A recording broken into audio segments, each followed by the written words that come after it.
Hello dear friends of the sun. Now it has been some time, hasn't it?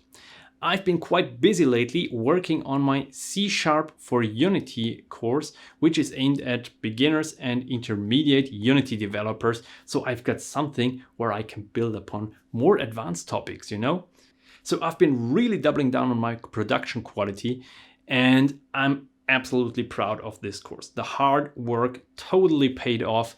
It's definitely one of the very best programming courses, especially for beginners out there.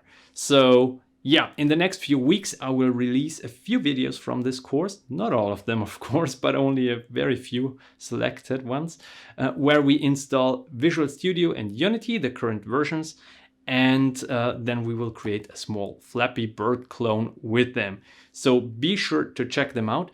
And then once the course is published, I plan on doing a few more intermediate things again on this channel. So stay tuned for that.